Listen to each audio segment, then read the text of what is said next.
Greetings from Ron and I. Who would have imagined a year ago at this time we would be wondering if we would be able to gather in church on Christmas Eve, to lift our voices in exuberant joy at our Savior's birth?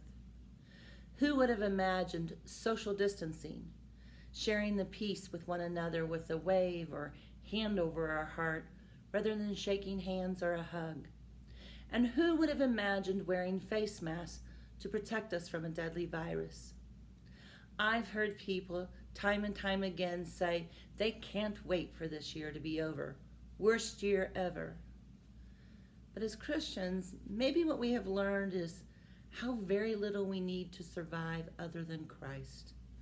Perhaps we do have more in common this year with what was experienced that very first Christmas. It's not what we were expecting, but if you happen to see the star on Monday night, it is evident God is still with us. He is our light in the darkness.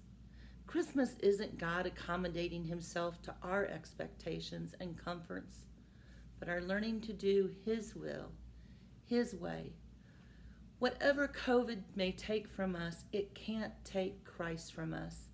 It can't diminish our hope we find in the tiny baby born in a stable that we celebrate. Love came down to us in the most vulnerable flesh of Jesus to take on our whole being and be present in our lives that we might know of God's great love for us and all people.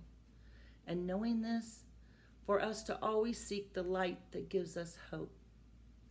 May we continue to proclaim the fulfilled promises of God and what is yet to be. Merry Christmas from Ron and I.